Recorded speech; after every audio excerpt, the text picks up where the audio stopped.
It's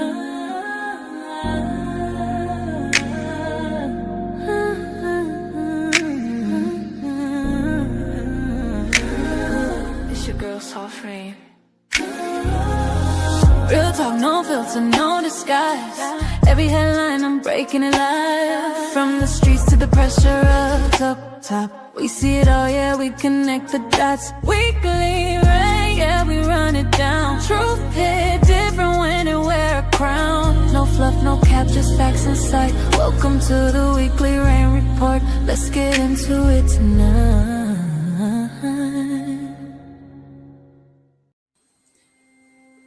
Disclaimer: this broadcast is intended for commentary, discussion, and entertainment purposes only. All topics and statements are based on publicly available information, including news reports, social media content, and third-party sources, which may include allegations or unverified claims. The views expressed are opinions and should not be interpreted as confirmed facts. This content is not intended to harm, defame, misrepresent any individual, organization, or entity. Viewer discretion is advised. So today on the Weekly Radar, 4 children are dead. Their mother and grandmother are also dead. And investigators now say these women believe they were protecting the children from alleged abuse.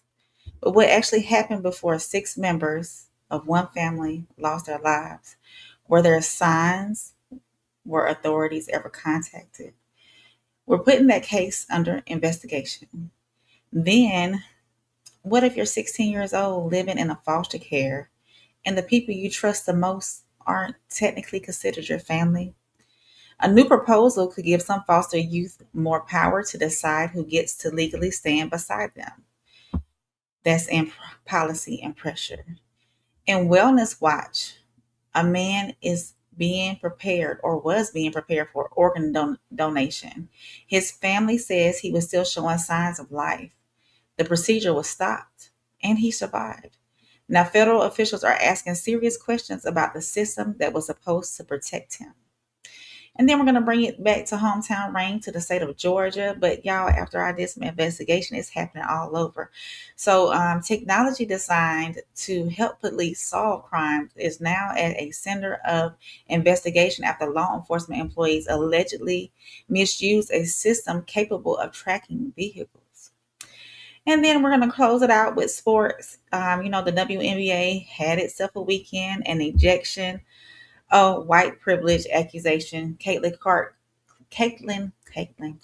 nearly suspended, then unsuspended. It's a lot. So we'll sort through that, and then we'll have some fun doing it. So I am Rain. This is the Weekly Radar. So let's get into it.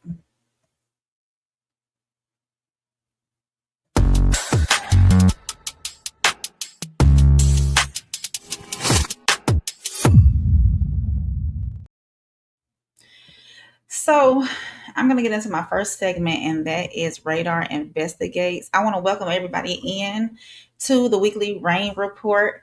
I am probably going to be shifting this to another day, another evening. Y'all know football is coming up, and it's coming up fast. So I know that eventually I'm going to have to switch out my days because, football is going to be consuming on Sundays. So once I do some research on that and figure out exactly what I'm going to do, I'll make sure I will get into that or let y'all know for sure exactly which days I'm going to be doing the Weekly Rain Report. And so y'all don't miss out on that. So I welcome everybody. I see the numbers are jumping around. Make sure if this is your first time here, hit that like button, hit subscribe, and make sure you share this with somebody who might find this interesting. And what I do here on the Weekly Rain Report, I just go over some of the top stories that made headlines this week that I thought were relevant and pertinent, or I thought that caught my attention. So I figured it would catch y'all's attention. So while you're here, if this is your first time here, drop some umbrellas in the chat. Let me know where you're watching from. And then we're going to get right on into my segment called Radar Investigates. So let me I'm gonna pull this up for y'all. Radar investigates. So we're gonna go over to Mechanicsville. One of the most disturbing stories I have come across this week, not simply because 6 people are dead, but because of what investigators now believe happened before those deaths. 4 children were found dead. Their mother, Sarah Myers, and their grandmother, Amy Stedman, also died. Authorities believe the mother and the grandmother killed the children before taking their own lives. And investigators say the women believed they were protecting those children from alleged abuse. So before I go any further, I'm going to be clear that an allegation is not proof. There were allegations involving the children's father. He has publicly disputed them, and because the people at the center of the story can no longer speak for themselves, we have to be careful separating what investigators know and what family members believe, and what, of course, and what's actually been proven so far. So let's get with what authorities say have happened. So I'm going to pull up a video. I have got several news clips for this. The one I initially found does not have any audio to it. So I'm going to go with something else. So y'all be patient with me. But we're going to bring this up so we can see exactly what's going on. Actually, this one is.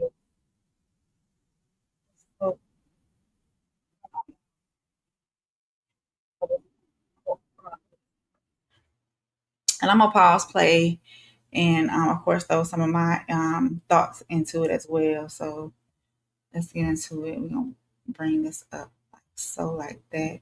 And this is coming from WRGB in Albany. So we're going to listen in, y'all. CBS 6 News starts now. We should remember Harper, Hudson, Gavin, and Graceland Harmon simply not for how they died, but because they were children with families, friends, interests, and futures that should never be taken. Chilling new details revealed today about the deaths of 6 people in Mechanicville back in June. Good afternoon, everyone. I'm Tom Bosco. It's a case that has horrified the region and gotten the attention of the nation as well. We are here live in Mechanicville, where we just heard from the police chief a short time ago with an update on this case. Now, William Rabbit describing what his investigation discovered and found in the wake of the discovery of the bodies on June 23rd of the deaths of the 4 children, their mother, and their grandmother. That all happened in an apartment here in Mechanicville. A wellness check requested that by a neighbor led to the findings of the bodies of the 4 kids: Harper, Hudson, Gavin, and Graceland, their mother, Sarah Myers, and grandmother, Amy Stedman. They were also found there dead as well. We now know that their deaths came on June 10th, 13 days before those bodies were discovered in that apartment. Chief Rabbit says that Stedman and Myers used over-the-counter sleeping aids to drug the children. While toxicology has not been finalized and has not come back yet, the chief says that they do have enough information with the circumstantial evidence in the apartment to show that that is how the children were drugged. Further, they found electronic communications between Stedman and Myers, who were plotting and discussing the murders in real time. They coordinated and planned how they were going to murder those kids. Late that morning. Oh, y'all, that is so sad.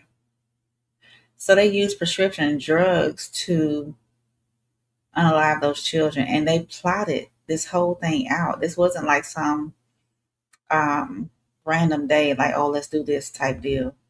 They plotted this. So let's listen in some more on what the police have to say. As the children failed to respond in the manner Stedman and Myers had anticipated, one of the messages stated, quote, "It's not working. We need another option," end quote. Those communications are important because they document far more than planning. They show that Stedman and Myers were communicating and coordinating while the murders were taking place. Oh, they planned this whole thing, y'all.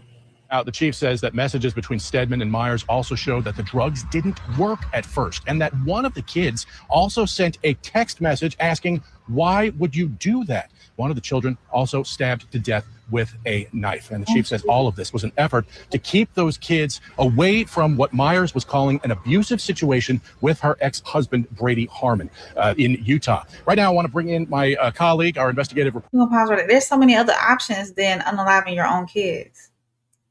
And the grandmother was in on it just to keep away from the father. It's got to be some more underlying parts of this other than abuse. So you want to unalive your kids because of the father's abuse.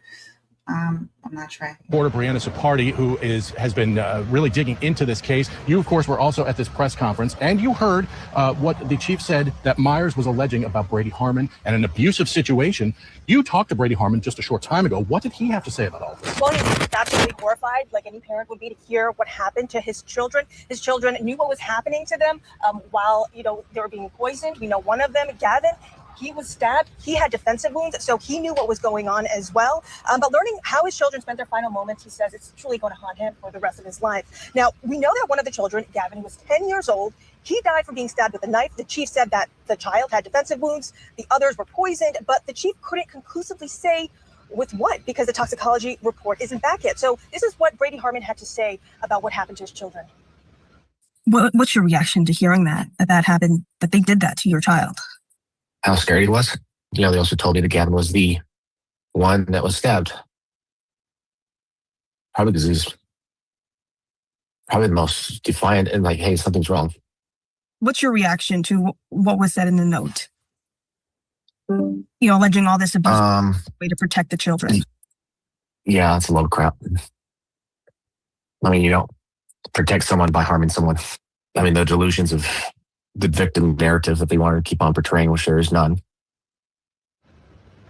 Now, I also asked him about the welfare checks. We know police were called to do a welfare check at the family's apartment on June 13th and 17th. I'll have what he had to say about that coming up later tonight at 5. All right, we have been wondering, of course, since we learned about this tragedy back on June 20th. Yeah, this is so sad.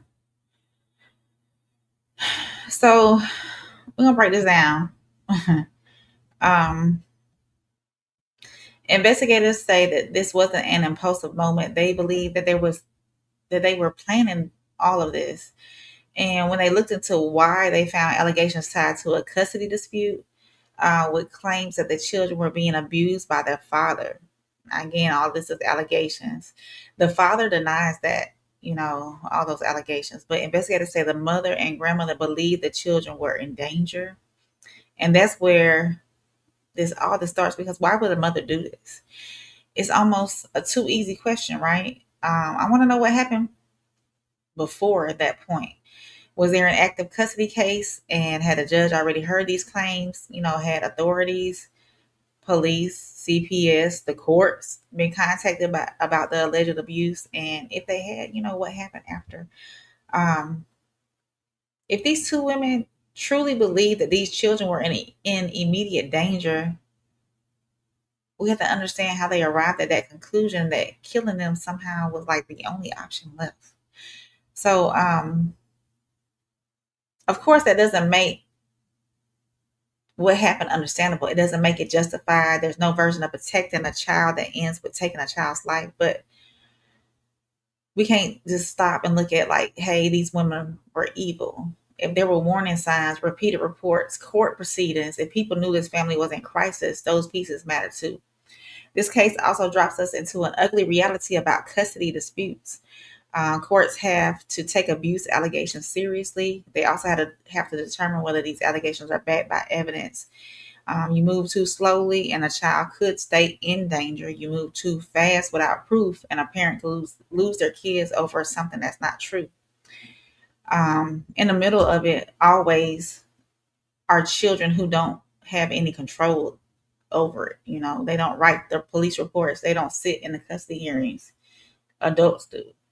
So one of the questions that I do keep coming back to, at what point does protection curdle into control? At what point does fear turn someone deciding they alone get the right ending? Because whatever these women believe, those children deserve to grow up to tell their own stories, and now they can't.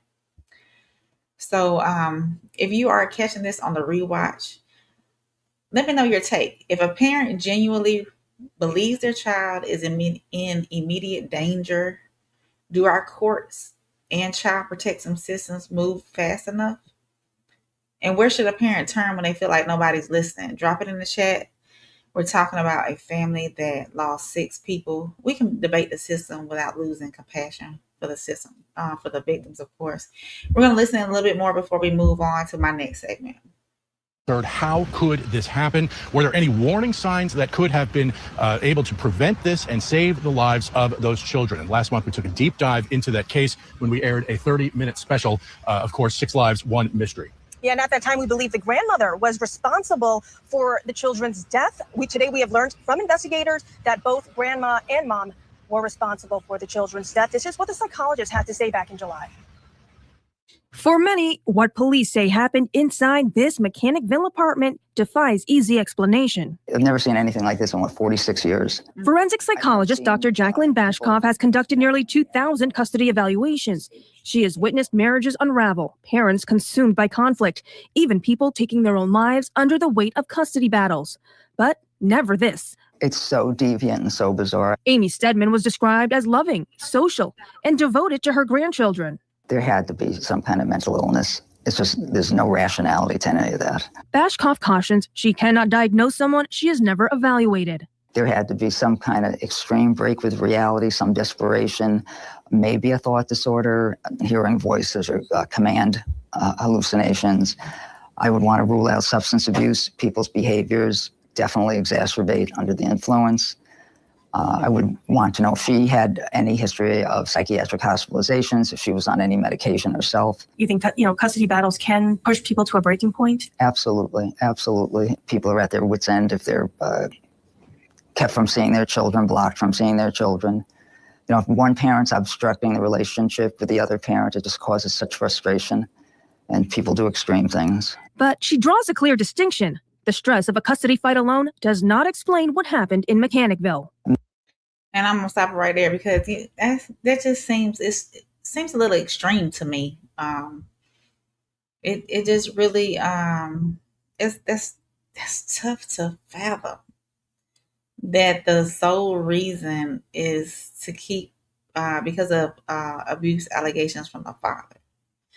That's just tough, y'all. That's tough.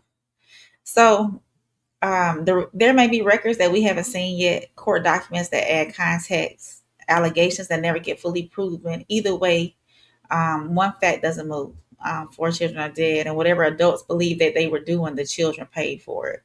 So that's what we're keeping on the radar.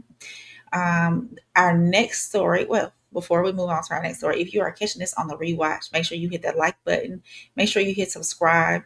Let me know your thoughts down in the comment section. I'll talk back, and make sure you turn on your notifications so you know the next time I go live. So our next story also centers on the children living inside systems where adults make almost every major decision. This time, though, young people are asking for a bigger voice in it. So policy and pressure is next.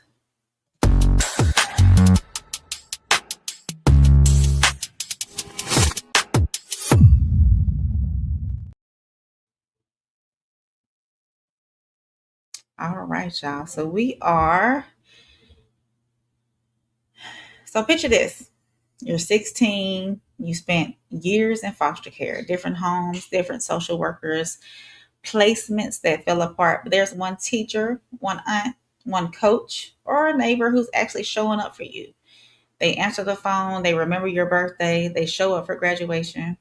And in your mind, that's family, right? Legally, they might not have no relationship to you at all. So a proposal in Washington is trying to change that. It's called the SOUL Act. And one of the most interesting parts of this story is that foster youth themselves help write it. So let's hear from one of the young people involved. So let me pull that up for y'all. I felt like this was interesting as well. Being that those foster kids could choose their own foster parent. Congress is set to take up a bill that would revolutionize the foster care system in Washington, D.C. The SOUL Act would allow foster youth to help define their own families without losing legal contact with their birth parents. It was designed by the very group that it seeks to serve, young people who grew up in the system. Alex Perche spoke with them about living in foster care and how they hope to help reshape the future for others. This is a typical morning for KK. A clean tea, a splash of perfume, and she's out the door ready to start her day.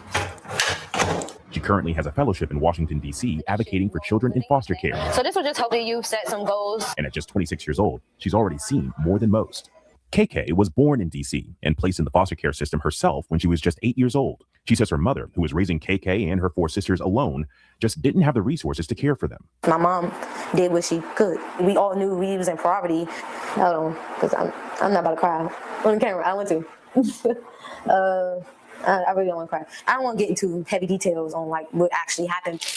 She shuffled between foster care homes and relatives until she turned 16 and could advocate for herself. For KK, it was trial and error, figuring out her rights and speaking up as a teenager. She learned to demand that social workers include her in decisions about her own life. Y'all not about to walk over me, like this about to be a team thing. You know, I was just speaking up for myself, like in advocacy role. Like I feel like I just always was an advocate for myself, for people, for things. Like, you know, I feel like I just always had that spirit in me. That spirit and her experience is what motivated her to team up with other current and former foster care youth to help make a difference for the next generation. They're going to think going down the line like, hey, they really did help me some way, somehow. They helped design the Support, Opportunity, Unity, and Legal Relationships Act. SOUL provides a legal framework to provide a support network around these young people. Known as the SOUL Act, it's a DC bill that would allow teens ages 16 and up to legally enlist guardians, blood relatives. Yeah. So now what I like about the story is that it forces us to rethink what family really means in the eyes of the law. Normally, permanency in foster care means adoption, which can permanently change or end certain legal relationships. This proposal offers something else. For older foster youth, it could let them establish a legally recognized relationship with a trusted adult who's already been a part of their life, without automatically severing ties to their biological family. That adult doesn't have to be a relative. It could be a teacher, a coach, a mentor, whoever actually showed up. Now, I already hear some of you thinking, hold on, we're letting teenagers pick their own family now. And that's a fair question. There need to be screening, background checks, court oversight, and safeguards to confirm the adult is actually safe, of course. But to flip it around at 16, most kids know exactly who's showing up for them. So how much weight should that opinion carry? Maybe the real question isn't, should teenagers choose their family? Maybe it's, should teenagers get a meaningful voice naming the adults who've actually been acting like family? So that's a different question. And thousands of kids who age out of foster care every year without a safety net make it a pretty urgent one. So we're going to finish listening in, and then we're going to move forward. So let's listen in just a little bit more. And other trusted adults for support without having to completely cut legal ties to their birth parents. This would be the first permanency plan embracing that social norms and a family dynamic look different for each and every person. I wish I had somebody to guide me into this world, and I didn't. That is what we're trying to create. This is one of my key priorities this year, to make sure we can get this funded. And when we do get it funded, I want you all to feel very proud of the work that you contributed. KK, along with 20 other youth who live through DC's foster care system, was enlisted by the Children's Law Center and Family and Youth Initiative to craft this legislation. This is the most meaningful engagement I've had with folks with lived experience. I feel like I've learned so much. They think about things in different ways than I do. We wouldn't have had those, ideas without them. The youth advocates met at least every other week for 2 years. It's just always different when someone speaks on something and they didn't go through it, because you got to put the feelings in the situation and really understand it. The SOUL Act was signed and approved by Washington, D.C. Mayor Muriel Bowser and has been sent to Congress, where it has bipartisan support and could be passed as early as mid-September. If successful, our nation's capital would be just the second jurisdiction with a law like this on the books. Kansas passed similar legislation in 2024. This act, it's about 12 pages. 12 pages of text here. How does it feel actually seeing this as a final product? I feel vindicated for every bad experience I had. It's like a sigh of relief almost, but also I feel good about the future now for the youth of DC in specific. They have a choice. Through the SOUL Act, trusted adults who are chosen by youth and have been approved by the city can aid them in making decisions about education, financial management, accessing healthcare, and can even provide financial assistance and a home for them to live in. Your family can be your coach. Your family can be your teacher. Your family can be that auntie, uncle, cousin. Your family should be, and will always be your choice, no matter what anybody tells you. And I hope that they carry that within their hearts. Yeah, y'all. So I got a question for the chat, and y'all can chime in if you're catching this on a rewatch as well. If a 16-year-old in foster care says, hey, this person has shown up for me, should a judge give that real legal weight? Yes or no? And I can push it a little bit further. What if the biological parent disagrees? Whose opinion should matter the most? The parents, the courts, the caseworkers, or the teenager who has to actually live with it? So if y'all are catching this on the rewatch, make sure you answer those questions. And down in the comment section, hit that like button, hit subscribe, and share it with somebody who might find this interesting. So we're going to move on from a system that was built to protect children to a medical system built around one of the biggest gifts a person can give another, and that's an organ. Tonight's Wellness Watch looks at what happens when people start questioning whether their safeguards around that gift are strong enough. So we're going to move on to Wellness Watch. Wellness Watch.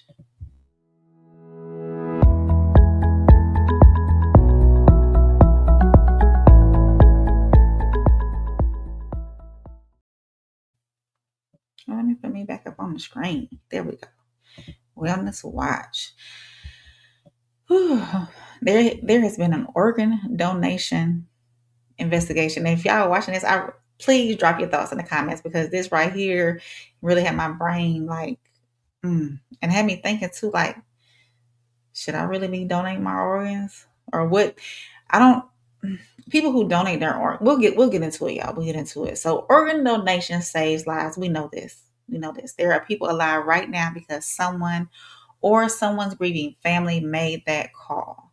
That matters. And I want to say that up front. It does matter. So, but organ donation runs something else too. Trust. It runs on trust. Families trust doctors. Patients trust hospitals. The public trusts the system.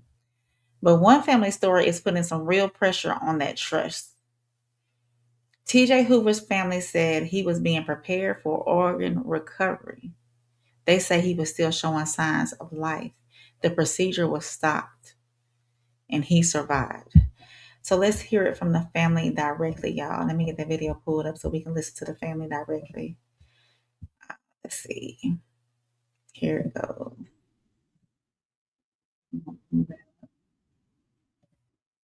For what the federal officials call serious patient safety concerns. Fox News senior medical analyst Dr. Mark Siegel caught up with the secretary yesterday and joins us now. Hey, Doc.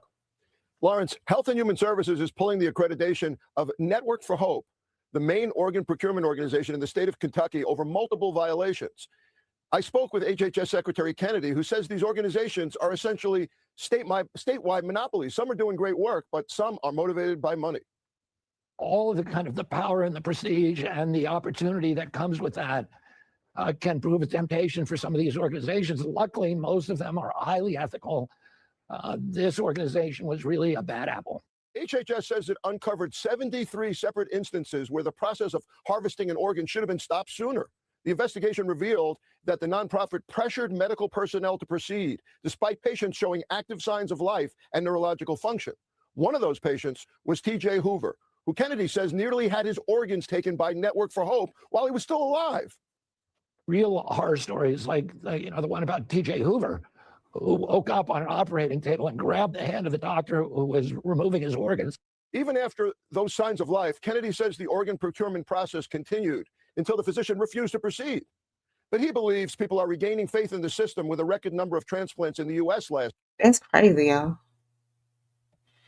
No, a lot of you are thinking right now, take organ donor off my license. I get that reaction, but that instinct is exactly why the story belongs in Wellness Watch. Our job is to understand what happened and where the safeguards may have failed, not just hand you something scary and walk away. So here's how this is supposed to work. Hospital physicians determine the death, okay? Organ procurement organizations coordinate donation. Transplant teams receive the organs. Those roles stay separate on purpose. You don't want people coordinating donation anywhere near the decision about whether someone's actually gone. Okay. In TJ Hoover's case, this family says something in that chain broke down. Federal officials have since scrutinized the organization involved, Network for Hope, and raised concerns about whether safeguards were consistently followed. That organization disputes the government's characterization. That's an open, ongoing investigation, and it's fair to report on both sides of it. And we got a few comments in the chat. As I said, they lied to us about everything. Ain't no trust. How you, Classic? Tell me your opinion on organ donation. Tahir, I appreciate you being here, but please don't spam my chat. I appreciate your subscription. I see you're from India. I appreciate all of that, but please don't spam my chat, because if you spam my chat, I'm just gonna have to put you on timeout. Okay. AP King says, why do people refuse to go with the procedure to get a new organ? I don't think that they're refusing to go with the procedure to get a new organ. I think it's the fact that I know it's the fact that that person that they're getting the organ from has to be declared deceased and no longer able to proceed with life off of life support. That said, if I now have everything broken or torn, I'm good. If I don't have anything broken or torn, I'm good. Okay, class, I got you. Like when they don't want to. AP King, tell me what you're talking about. Like when they don't want to. Class said, let your next of kin know you want to be a donor, never listed. Oh, okay. But classic, wouldn't you have to put that in your end of life request as well, like in a will? Or no, you have to put that in your but see, you can't put that in a living will though. Because your living will, you would have to put it in a living will and then have your power of attorney, or this is a deeper discussion, have your power of attorney or family, whoever does your family stuff, have to get it from wherever you filed it with. Like it has to be notarized and signed and all that. That's interesting. We'll have to look into that. God bless you too. That's it. Put it in a will, not on a license. Oh,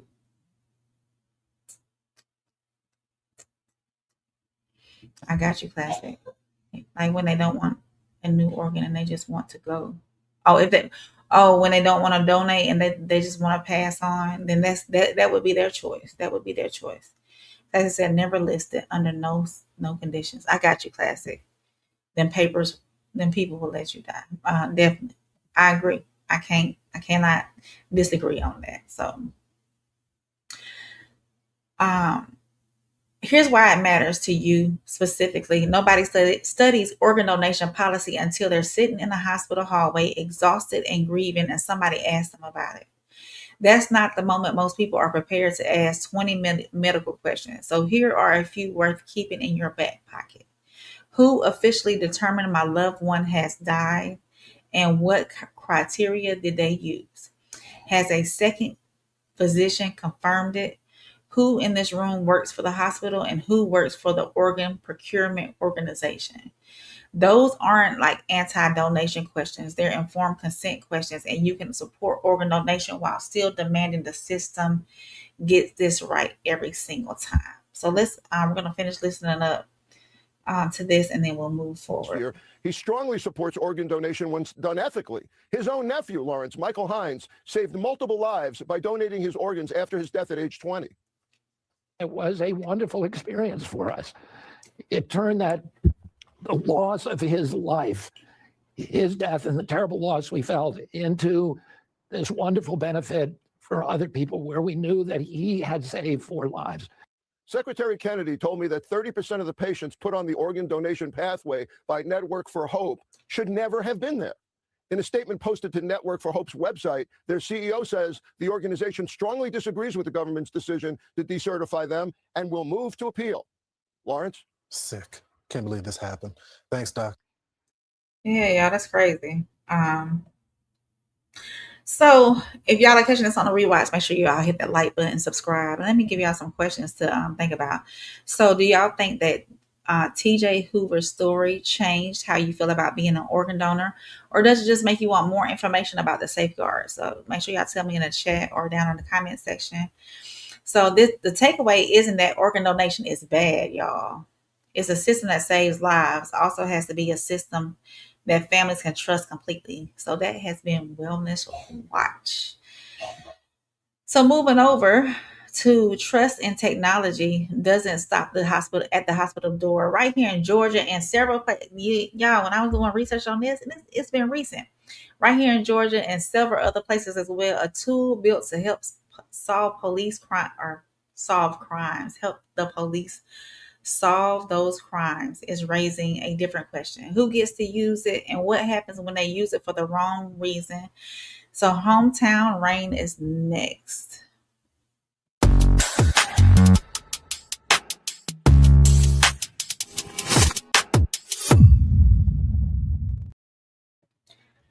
So Georgia flock camera misuse, and it's been misused in other places as well. Quick question. On your drive this week to work, the grocery store, picking up your kids, how many cameras do you think your car passed? You don't know, do you? Most of us don't. One system a lot of departments use is called flock safety. It's automated cameras that log license plates, and used properly is genuinely useful. Stolen vehicles, missing persons, suspect vehicles. It's helped departments solve real crimes. But the same tool that can find a suspect can also map out where an ordinary person's car has been. And that's the problem the moment access gets misused. In Savannah and several other states that we're going to see in just a few minutes, several police employees were fired following an investigation into alleged misuse of the flock system. Serious enough to get referred for independent investigation. So let's take a look at this ABC News report. Is it ABC? I think it's ABC. Yeah, ABC News report. Let's see. Here it goes, right here. A high-tech surveillance camera system used for tracking license plates. The technology has been hit with vandalism, lawsuits, and public protests in recent months, but supporters say it's vital to solving crimes. Here's ABC's Olivia Rubin. Tonight, 6 former Savannah Police Department employees are now under criminal investigation. They were recently fired for allegedly misusing these controversial surveillance cameras made by the company Flock. Totally honest, I'm disappointed. I'm pissed off about it. The high-tech AI-powered cameras read license plates and store that data for police departments to use. Over 120,000 now deployed nationwide. But backlash growing amid reports of misuse. Dozens of officers now charged or accused of using the technology inappropriately, including stalking. According to the Washington Post, this North Carolina police officer arrested for allegedly using it to track her boyfriend's ex-wife. That's what bothers me the most, that the people that use this stuff for personal gain. Critics also calling these cameras an invasion of privacy. Some are being vandalized in acts of protest. In Texas, this camera cut in half. And in Minnesota, a man posting these videos of himself covering the cameras with tape. But Flock says their cameras help law enforcement stop crimes, and some agree. They have assisted our officers in solving numerous crimes. That power on display after the Brown University shooting. The technology helping track down the gunman who went on the run after opening fire, killing 2 students and injuring 9 others. And Rachel, Flock saying criminal acts like vandalism have no place here, even as people continue to voice their opinions in this ever-growing debate about individual privacy versus public safety. Rachel. Okay. Yeah, y'all. So while I was looking through trying to find some more information on this, there were some other states as well that that I saw in Atlanta. Tonight, more Metro Atlanta officers are on the other side of the law. 8 DeKalb County police officers are facing disciplinary action after an audit found they misused Flock license plate reading cameras. Channel 2 investigative reporter Mark Whitty is live now at DeKalb Police Headquarters. So Mark, you found out how the department brass found out about it. Yeah, I got wind. Something was up first from one source, then from another. Decided to reach out to the top, and I reached out to DeKalb CEO Lorraine Cochran-Johnson. We spoke this morning, and within hours, we had confirmation. The story involves the Flock safety system and a flock of DeKalb police officers. DeKalb Police Chief Gregory Patrick confirms 8 DeKalb police officers have been suspended for violating department policy about the use of the Flock So in automated Atlanta, they license just plate reader suspended system, them. They didn't which is fire for them. tracking vehicles that may be involved in crimes. He says the discipline ranged from 16 to 80 hours suspension, and none of the 8 have been criminally charged. The chief told us internal investigations determined 5 officers used the Flock system to track vehicles without any legitimate law enforcement purpose, for personal reasons. For instance, tracking someone involved in a personal relationship with an officer. But Chief Padrick said 3 of the 8 violations involved searches supported by a legitimate law enforcement purpose, but conducted without following the department's required procedures or... So they just, like in this instance in Atlanta, he's saying that they just didn't report it correctly when they were using it. So maybe that's why they didn't fire anybody in Atlanta, but there's several other states as well. AP King says you need that privacy. Lil Penny, hey Lil Penny, welcome in. He said Flock is terrible, big brother surveillance. Penny said police in multiple states have been abusing it from jump. Yeah, and that's what I was like. Okay, so when I was trying to find a story for, hometown rain, I'm in the state of Georgia, so I usually try to find something close to or in my city or close to my city. I was looking and I was like, okay, let me see what's going on with these Flock cameras. And then all these other states started popping up. And I was like, whoa, it's not just Georgia, it's everywhere. Everybody is misusing it. I-90, welcome in I-90. I appreciate you being here. So let's listen in some more. And then we're going to look at some other states too that have caught their law enforcement officers misusing the Flock documentation requirements. The system is invaluable as far as assisting officers in investigating crimes, stopping crime before they happen, actually apprehending criminals and recovering stolen vehicles. Gary Andura says when he was police chief in Brookhaven and then Chamblee, officers used the Flock system to make arrests in major violent crimes.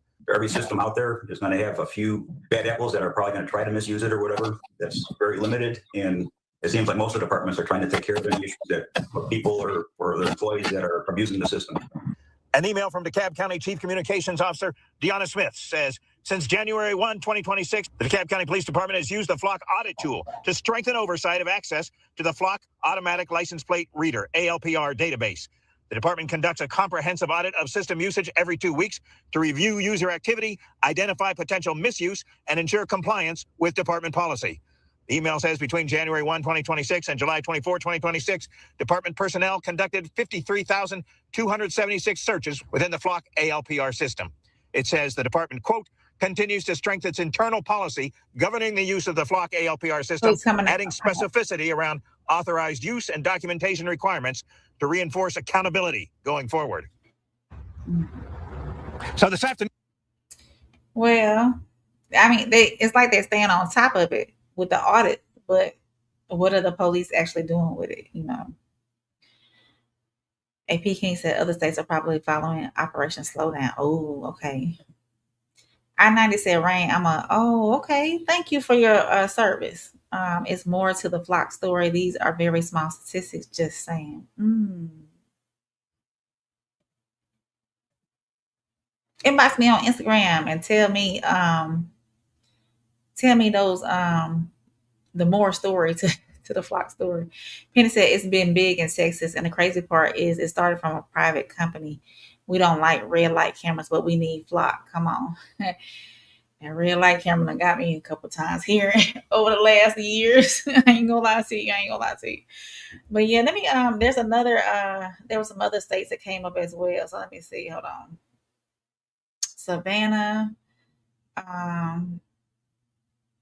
officer accused. I wanted to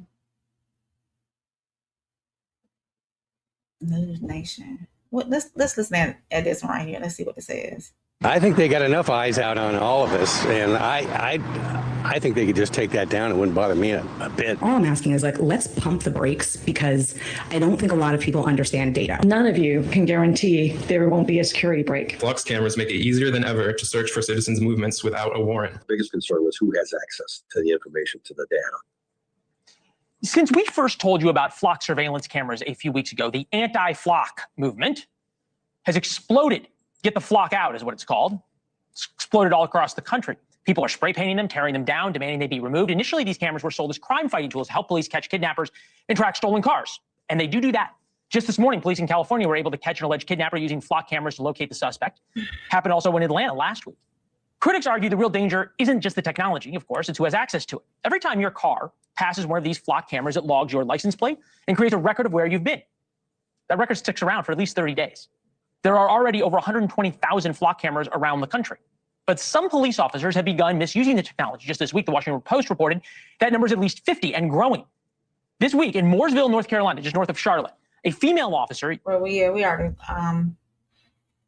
saw her, but so I don't know, y'all. Let's see. Maybe he said we need to figure out what company is making them and what they're gonna do if they find us. I-90 West said, I was in Dallas for the Noble Conference, National Organization of Black Law Enforcement Executives. It made the news down here. Did you hear about it? No, I didn't. I looked that up though, I-90. Penny said flock is warrantless surveillance. Penny said constitutional violations. I-90 said negative at Little Penny. The Bible says, my people perish for lack of knowledge. So much misinformation out there. Ooh. Penny said also flock plus facial recognition equals oppression. AP King said, and that's a lot of license plates that are going to have to be searched. I-90, what's your thoughts on the flock system? And I see yours, Penny. And Classic, if you're still in here, I think I know your opinion on it already. But yeah, so there's one more. I think there was one more video I had for the flock system. Let me see. We've got a really shocking story that involves organ donation. The government is moving. We're not talking about that, y'all. Hold on, I'm sorry. Hold on. It was another one. Concerns over police. Let's see. Block reform. Yeah, North Carolina. Did we listen? Starting with the breaking news that we have from Mooresville, that officer who is facing criminal charges tonight. More information as we go into this story. I'm Colin Mayfield. And I'm Vanessa Rufus. The chief spoke just hours ago, telling us that Officer Elizabeth Snowman used the agency's flock cameras to track her partner's ex dozens of times. Go. Tradisha Woodard is joining us live from Mooresville with the very latest on this case. Tradisha. That's right, Vanessa. And officials say at least 2 of those times were actually off the clock. They say Elizabeth Snowman was tapping into that system and those cameras to gather information on her boyfriend's ex-wife. The chief of police says this just doesn't look good. He says he's frustrated, he's aggravated because one officer's action is, of course, going to put lots of mistrust into the system. And as you know, when it comes to flock cameras, there's been a lot of concerns expressed throughout the community. So he says, unfortunately, there's an additional 10 other cases that they're also looking into, with at least 3 of those cases already looking very problematic. If there's anything I've learned in all the years I've been doing this, is you can't protect somebody from themselves. But if we find out somebody's using it for nefarious reasons, they're not going to be here anymore. And listen, I know we're going to take a hit publicly on this. I get it. And as officials continue to manually comb through that system to find any suspicious activity, they say they're also implementing some changes to prevent situations like this from happening so easily. Of course, we'll have that information for you tonight at 11 o'clock on WCNC Charlotte. As for now, I'm Tradisha Woodard reporting live in Mooresville. Tradisha, thank you so much. And we should mention this is just the latest controversy over the use of flock cameras and concerns over improper use. You'll remember just last week, a CMPD officer was charged with using the flock system to look up and share an undercover agent's license plate with a drug dealer. He is currently on administrative leave and is expected in court later this month. Starting with the breaking news that we have from Mooresville, that officer. So y'all, what I-90, what is your take on since you're a law enforcement officer, what is your take on the flock system and its uses? Oh, there you go. Do I agree with it? It depends. I'm in New York, so every state doesn't have it. People who use it inappropriately, to include the police, need to be held accountable. There's bad people at every job. Okay, I agree. Penny said flock is the equivalent to CCTV overseas. AP King said officers may be going AWOL to find people, just something I came up with. Okay then, AP King, I see you. Yeah, y'all. So this, of course, we just saw that this is not only a Savannah story. Other Georgia departments and all over the nation have faced similar questions about license plate reader misuse. And this isn't just some far off surveillance debate. The cameras are already up. The question is, what rules govern them? To be fair, the departments, there are real reasons why they want this technology: a missing kid, a stolen car, a partial plate from a violent crime scene. Most people will want investigators using every lawful tool available in that moment. So, but we got to flip it as well. What if an officer runs a plate on an ex, just like we saw in North Carolina, a neighbor that they don't like, a journalist covering their department? So that's where it gets uncomfortable, because the database tracking where cars have been is genuinely a powerful thing to have unsupervised access to. So is every search logged? Does a supervisor review them? Does an officer need a case number to run a plate? Does the system flag anything unusual on its own? If police departments want public to accept more of this technology, the public should get more accountability in return and not less. So let's see what other comments we have. I-90 said, just like every police officer isn't a black police officer, but there's been just like every police officer isn't a black police officer, but there's been numerous cases. I suggest otherwise. That's not the totality of the police officers, though it might. I think autocorrect got on you, but I think I understand what you're saying. Penny said, too much power for one group or person. There we go. I-90 said, just like there's been numerous cases of unnecessary use of force for police officers, I'm not going to defend that, but it doesn't speak for the totality of the police officers in the United States. And did Trump even sign for plot cameras to be used? I don't think AB King. I don't think he doesn't have to, because it's probably state and local, because you got federal, you got state, you got local jurisdiction like that. Penny said, rules are never static. They are bent and formed to fit narratives. That's why the Supreme Court interprets. Bad. Okay. Oh yeah, I got you. I-90 and laws. The rules and laws are never static. Okay, I got you. Block is not federal. No, is it state or more so local? I-90. I'm not for certain on that. So AP King. So Trump wouldn't have anything to do with the flock questions. Flock cameras. So a chat question: would you support flock cameras in your neighborhood if they help solve crimes? Would you still support them knowing an officer could search your plate without you ever finding out? And should you be able to request a record of every time your own plates have been searched? Technology isn't automatically good or bad. It's a tool. The real question is who's using it and why, and who's holding them accountable when they don't. So that's been Hometown Rain. If y'all are catching this on the rewatch, make sure y'all hit that like button. Make sure you subscribe and let me know your thoughts down in the comment section. I'll talk back. So tonight, or this afternoon, y'all, I'm used to doing this in the evening. I'm used to doing this in the evening. So today, I've covered a family tragedy, a man who nearly lost his life to a paperwork failure, and cops running plates on people that had no business running. It's been a heavy night, so let's close it out the way every good newscast should, with grown adults in a professional basketball league arguing like it's a family group chat. Let's get on over to the WNBA drama. Let's go over that way to Beyond the Sport.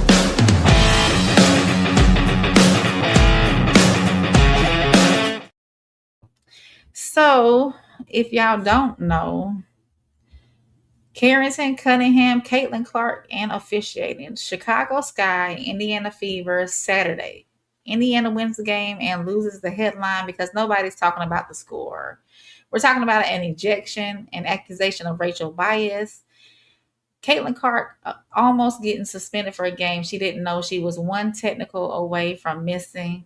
And then the league quietly hitting undo is giving reality TV. So let's get into it. So Carrington fouled Cunningham. Officials reviewed it, upgraded it to a flagrant 2, and ejected Carrington. Afterward, Carrington posted 2 words: white privilege. That's a serious accusation. So let's actually separate it out. Was the foul worthy of a flagrant 2? That's basketball. We've got tape. We can compare it to how similar plays get called. Was Carrington treated differently because of race? That's a much bigger claim. And if we're making it, it needs to be more than I disagreed with the ref. Inconsistent officiating and racially based officiating aren't automatically the same thing, even when they produce the exact same amount of Twitter outrage. Then, separately, Caitlin Clark picked up another technical, enough to put her 1 game from suspension, and the league reviewed it and rescinded it. Special treatment versus the league just fixed a bad call. Both takes are going to happen no matter what I say, so let's just deal with them honestly. If a ref blows a call, it should get fixed. Doesn't matter whose name is on the jersey, but when one player already pulls more cameras than the rest of the league combined, every single ref decision involving her gets a magnifying glass. That's not really Clark's fault, right? It's the league's problem to manage. Here's the thing, though. I don't actually think this is a crisis. This is a young league getting the kind of attention it spent years begging for, and growing pains come with that territory. Rivalries are good for business. Personality is good for business, and a little chaos, frankly, is good for TV. The only thing the league actually has to protect is the sense that the rules are the same for everybody wearing a jersey, the rookie off the bench and the face of the league alike. So, did I ever find a video for this? Let me see, y'all. Hold on, y'all. I bet y'all didn't put it in here. So we gonna look for it. So hang on. I thought I did. Let me see. Y'all be patient with me. I thought that was interesting when I saw it.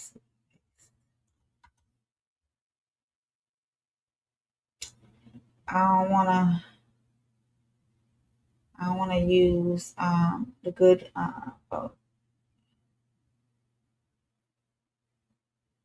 okay, we'll use this one.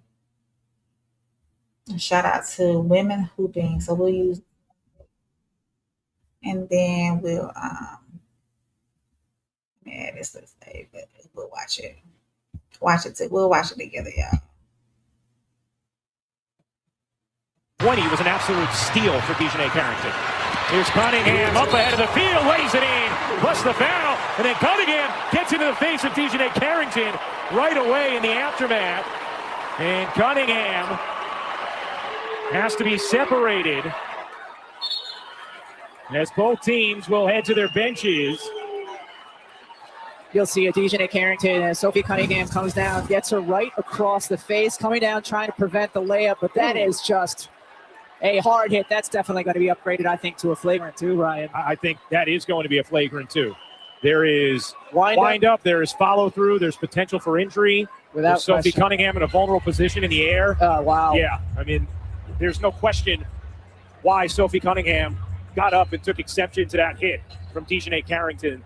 I would be stunned if that is not a flagrant 2. And credit Michaela Timpson. The young player got right in there, wrapped her arms around her teammate to make sure this did not escalate any further. You see Timpson right there grabbing her and just getting her out of the way. Criteria or flagrant foul?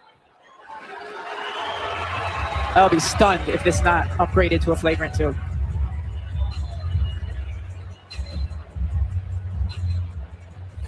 There is wind up, there is follow through, there is contact to the above the shoulders, it's to the head there.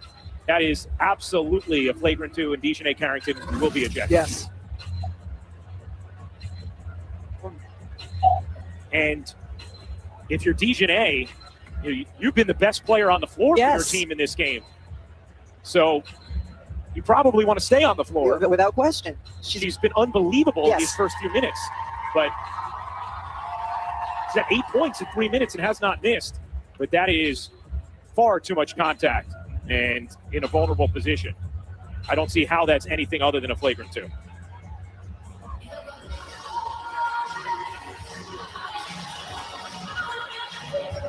Let me keep you singing. Oh, so precious. And you can see Sophie immediately taking exception. Let's go.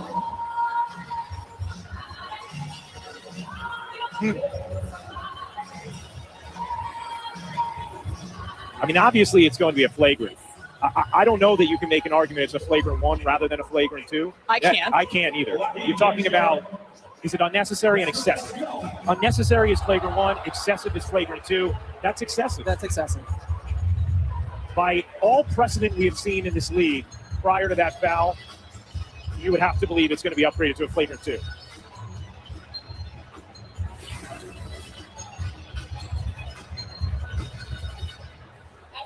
The defensive foul on DiJonai Carrington has been upgraded to a flagrant foul penalty 2. Since there's wind-up, impact, and follow-through, high potential for injury, players in a vulnerable position. Since the basket was successful, Sophie Cunningham will receive 2 free throws to make 1. And Indiana will retain possession of the ball at the free throw line extended with 24. Hey, I didn't know what lip gloss she uses. Yeah. Because that lip gloss is popping. And she been out there playing ball. Wait, y'all. I know this is like not. Watch this, y'all. See, look. You see, y'all see that? She still got full lip gloss on. I need to know what lip gloss she uses. So she got hit with a flagrant 2. I'm gonna come back to y'all's comments about the flock cameras at the very end before we close out. But since we're talking about the WNBA, we're gonna talk about the WNBA. Richard's got his eyes on. He's looking. Little Penny says WNBA is too fair weather with their judgments. Okay. AP King says, does WNBA still need money? I'm not for certain. Penny said, if they continue with putting drama over the league, they will. Richard said, good show. You had to have turned down ESPN or something. If they come with an offer, I might have to take them up on their offer. I-90 West says, some good topics today, Rain. I see you. Thank you, I-90. Thank you. Now, I-90 said, it's just a flagrant foul, nothing more. Mario said, hey, Rain. Hey, Mario. I appreciate you tapping in with me. Mighty. Appreciate you tapping in. Penny said the foul was intentional to stop the possession, but not a play on the ball. Okay. Penny said, Rain coming with the fire today. Yes, thank you. Thank you, Penny. I-90 said, God forbid basketball be physical. Shaking my head. Classic said, let's take race out of it, y'all. It was thrown in there, Classic. Penny said, WNBA players' egos are too big for the fragile system. They are trying to still get off the ground. As I said, it's just simply basketball. Really, the lip gloss. Yeah. Look, you can't deny it. I see it better on my screen than y'all can see on y'all screen. But yes, I need to know. She been out there playing ball. That was the first. So, I mean, it's lasting. Maybe she needs to reapply here and there. Class said DiJonai is too attractive to be lesbian. She needs to come on home. Classic. Man, Mighty said, I was thinking the same thing. Now, I-90 West said that lip gloss might be mixed with sweat, right? It could be. Penny said, no, Mighty, not you too. AP King, where you get that from? We have to figure that out. We have to do some research on that and bring that up on the next weekly rain report. So let's get over to, I did find a video on Caitlin too. So let me see. Hold on, y'all. I guess I didn't.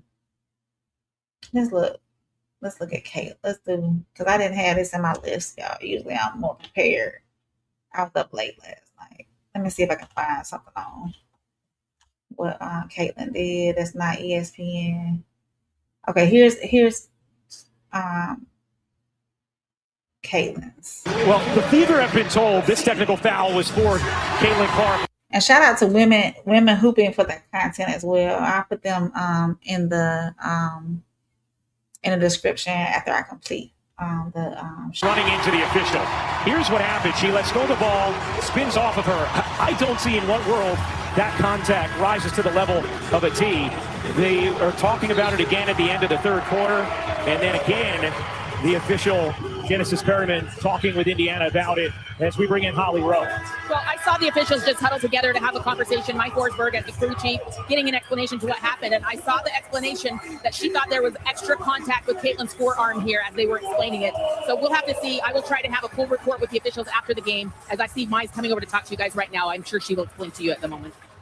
Yeah, talking with Mai about it right now, and I think it was indeed, and Indiana was told it was for the running into the official, Holly, in great detail from you right there. Thank you all, a natural part of the basketball play. It feels like momentum. Like Yeah. Caitlin had her momentum. She's trying to spin off. It doesn't look to me like she was trying to create any extra contact. And Okay, y'all. So what y'all think about that? Well, neither have been told this technical foul was for Caitlin Clark running into the official. Here's what happened. She lets go of the ball, spins off of her. I don't see in one. Yeah, so just now, okay. Penny said that Caitlin Clark foul was non-existent. The ref was just petty. The ref was just in the way. She was kind of close to the what you call it though. I-90 said the problem is the WNBA needs to find an identity, period. Okay, y'all. So, chat question. If y'all are watching this or if you're catching on the rewatch, make sure y'all leave out y'all thoughts down in the comment section. Flagrant 2 on Carrington, was that fair or foul? And was the league right to rescind Clark's technical? And be honest, is anyone in the comments actually mad about basketball right now or just mad?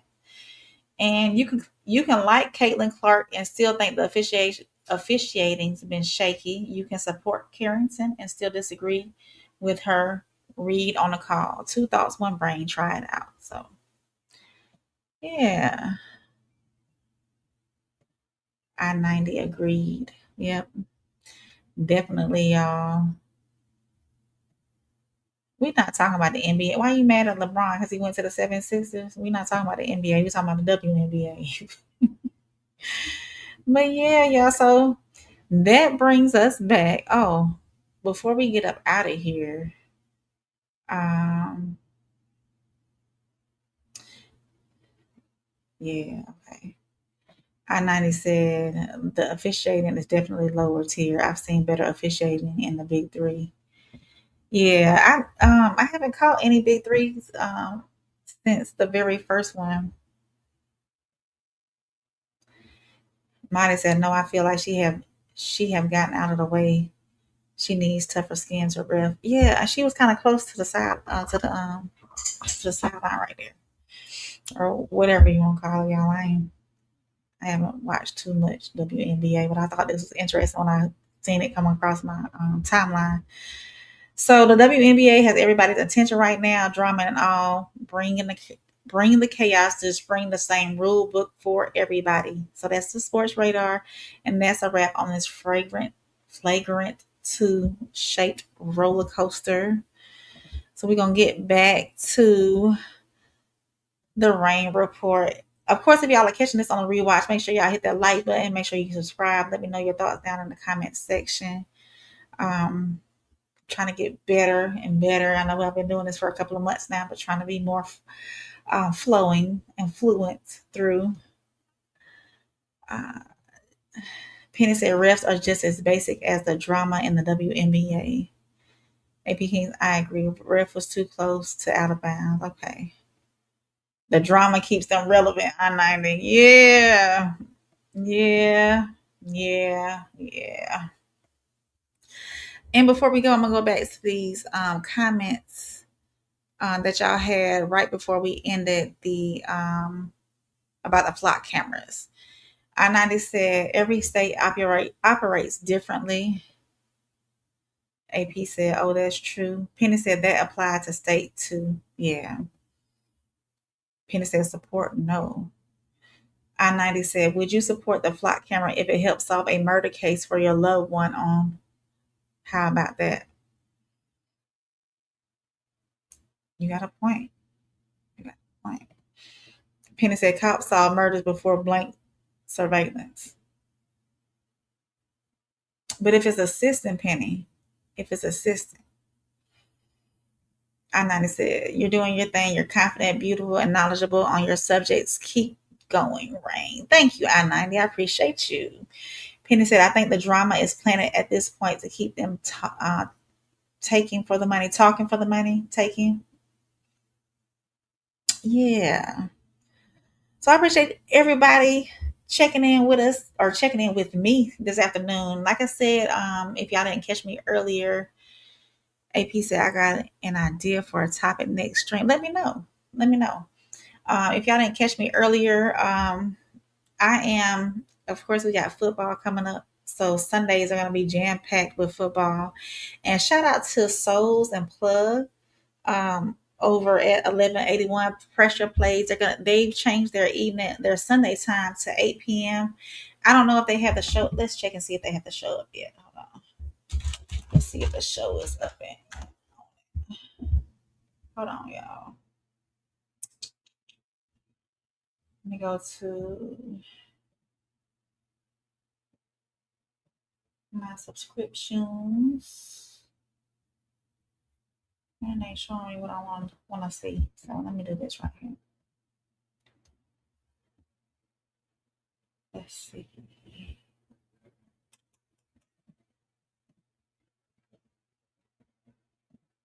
What's this channel? Live. So they don't have 1181 up yet as far as when they're going on tonight. I think their new time on Sunday is going to be 8 p.m. They're going to start calling these games and whatnot, the NFL games. I'm excited this year for the Baltimore Ravens. They're my team. Baltimore Ravens. I've been a fan since Ray Lewis around that time. So I'm excited for the NFL season to kick off. But they have moved their show to 8 p.m. Central Time, if I'm not mistaken, on Sundays. And then Monday, they're going to be calling Mondays. They're going to be calling Monday Night Football, and then on Tuesdays and Wednesdays is when No Middleman is going to be moving to Tuesdays and Wednesdays. So we got some adjusting coming up. So y'all just stick around, keep your notifications on. And I-90 said I never got a notification. YouTube, and they do. I didn't get a notification this morning for Plug's Plug show, his storytime show that he does. I didn't get a notification for that. And it was something else too as well. I didn't get a notification for. I think it was one of Classic shows. I didn't get a notification for either. So YouTube been acting crazy, and it does that every once in a while too, where you get notifications for some people, but then sometimes you don't get notifications for all your subscriptions or people that you have those notifications turned on for. I swear I never. Oh yeah, okay. AP said we can vlog that. I-90 said go Colts. Okay. AP said no hate, but the Colts suck. Oh, he done put on all caps, AP. Wait. They were the hottest team in the NFL before Daniel Jones tore his Achilles. What are you talking about? AP said no hate, I swear.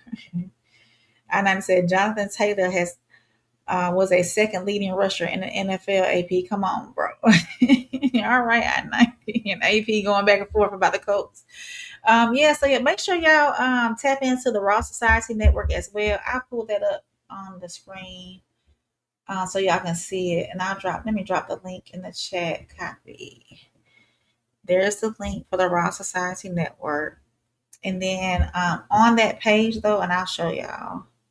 I'll add it to the stage so y'all can see it. Oh, that's blurry, ain't it? There we go. But to me, that's blurry. Okay, so what we gonna do though? Let me see if I do it. Oh, there we go. Yeah, that makes it look better. Okay. So the Raw Society Network, make sure y'all go over there too as well. Make sure y'all hit the subscribe button. Make sure you turn on all notifications. Of course, you got Souls of Thought, Uncle Plug TV, and myself that you see there. The shows on the Raw Society Network are 1181 Pressure Plays. That's a sports show. No Middleman. Same soil, different roots, and playback and perspectives. And two, y'all, don't forget on Wednesday night, I already got it up. Wednesday night, 8 p.m. Is it going to be 8 p.m.? It don't say. You don't have. Oh, yeah. Oh, Wednesday night, 9:15 p.m. Central. Oh, no, Eastern. So 8:15 p.m. Central, Wednesday night. Time might change. I-90, we don't have merch just yet. No, AP. I gotta talk to you, AP. No, not yet. We're gonna be putting some merch out, and when we put that merch out, we'll let you know. But yeah, on Wednesday, playback and perspective is gonna be on Princess of the Road, y'all. This is a great movie. I have watched it all the way through. Make sure y'all go watch it. It is on right here on YouTube. All you have to do is type in Princess of the Road. But no, we AP, we took our store down for the time being, again, until we get some new merch in there. So I'll let y'all know whenever we get some new merch going in the store, though, for sure. We have to get it designed and everything else to get it up and rolling. But we'll make sure we do that. So Princess of the Road is our next playback and perspective show or movie. Make sure y'all go watch it. It is free right here on YouTube. It is a great show. So catch us Wednesday night, 9:15 Eastern, 8:15 Central, and the other respective time zones. Make sure y'all go watch this though. Princess of the Road, and it's right here on YouTube. Thanks to Rigid for recommending this. I-90 said, bet I'm gonna watch it tonight. And two, I-90 set an alarm on your phone so you know, since you're not getting those notifications when we go on, make sure you set an alarm. SBK, hey, welcome in, Soft Rain, stopping by to support. I appreciate you being here. What is it about? Okay, I'll tell you in just a second. SBK said, salute chat. I'll play the trailer. I'll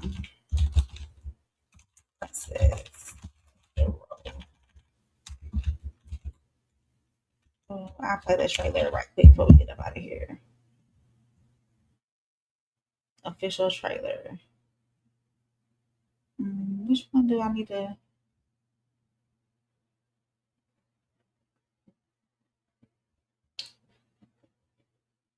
Here you go. I'll play the trailer for y'all right quick. Some people that see me, they might think my life's dirt.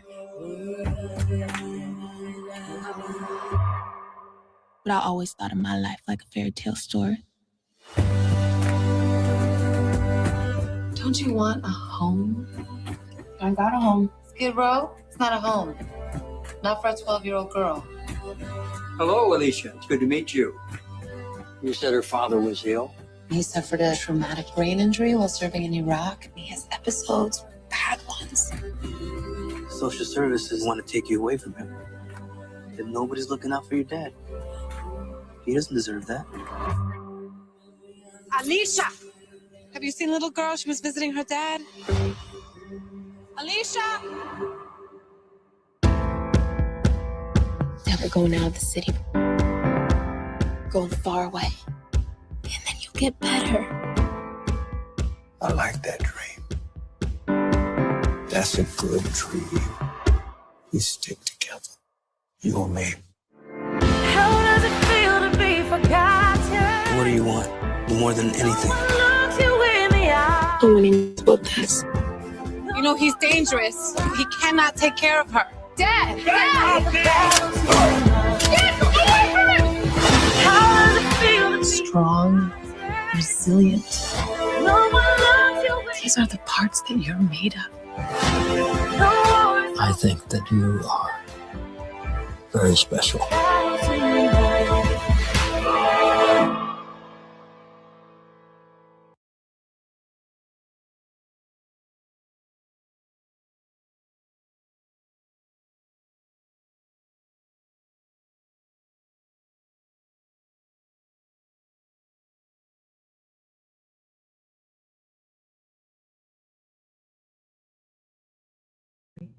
Yeah, there you go.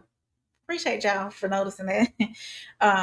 But yeah, make sure y'all go check that out. Great movie. Great movie. And get back with us on Wednesday night for Playback and Perspective with me and Souls. I can't say enough about that movie. That was a great movie. And we'll break it down and we'll talk about it. And if y'all haven't done so already, if you haven't watched The Polygamist on Netflix, we did a 4 episode. We wrote down 4 episodes of Playback and Perspective. We wanted to go ahead and get done with it so we can move on to this great movie. So we did 10 episodes. The last show we did. So if y'all have not done that, go back and watch it and let us know your perspective on it as well. But that's all I got for y'all today. Make sure y'all check out Uncle Plug and Souls this evening for 1181 Pressure Plays, and tune in with us too on Monday night for Monday and Tuesday night for No Middleman. And yeah, that's how y'all week is looking this week. So 1181 Pressure Plays on this evening. If y'all did not catch Uncle Plug TV earlier this morning, he did his story time. And then Monday, No Middleman. Tuesday, No Middleman. Wednesday, Playback and Perspectives. Thursday, I may do another Motherhood Lounge. I'm not totally for certain. We'll see how this week goes. And me being a mama too, and school started back. So I got to see what things are looking like. My schedule on the outside of it, all of this too. So that brings us to the end of this week's weekly radar report. 5 completely different stories tonight, but sitting down and looking at them all together, one word kept showing up, and that's trust. Children have to trust the adults protecting them. Foster youth have to have a trust system deciding their future. Families have to trust doctors in the worst moment of their lives. Communities have to trust law enforcement with powerful tools. And yes, even sports fans have to trust that the rules apply the same way to everybody on the floor. Healthy trust isn't blind acceptance, it's accountability, transparency, asking questions, being willing to fix a system when the evidence says it's broken. And that's why these stories made my radar this afternoon. Not because every headline is automatically true, not because every accusation is automatically proven, and definitely not because the loudest person in the room has the facts. We look at what we know, we admit what we don't, and we keep asking, of course. I am Rain, and thanks for spending part of your Sunday afternoon with me. Make sure if you have not done so, hit that like button before you go. Replay viewers, if you're catching this on the rewatch, drop your biggest takeaway from tonight in the comments. And if you're new here, subscribe and join my raindrops. So until next week, make sure y'all stay informed, stay grounded, protect your peace, and keep your eyes on the radar. Make sure, of course, let me say bye to everybody that came in here. Little Penny was in here. Mighty was in here. I-90 West was in here. Classic was in here. Rigid stopped by. And everybody who didn't get a chance to comment, thank y'all for watching. Thank y'all for watching. I appreciate y'all being here. And until next time, Simpson predictions. AP, I'm going to talk to you on the outside. I'll talk to you on the outside. Until next week, stay informed, stay grounded, protect your peace, keep your eyes on the radar. Good night, everybody. I will see y'all later on this week on No Middleman and Playback and Perspectives. And make sure y'all tune in tonight to 1181 Pressure Plays. I'll see y'all next time.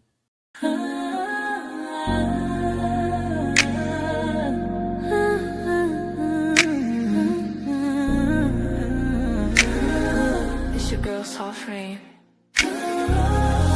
Real talk, no filter, no disguise. Every headline, I'm breaking it live. From the streets to the pressure of up top. We see it all, yeah, we connect the dots. Weekly rain, yeah, we run it down. Truth hit different when they wear a crown. No fluff, no cap, just facts in sight. Welcome to the weekly rain report. Let's get into it tonight.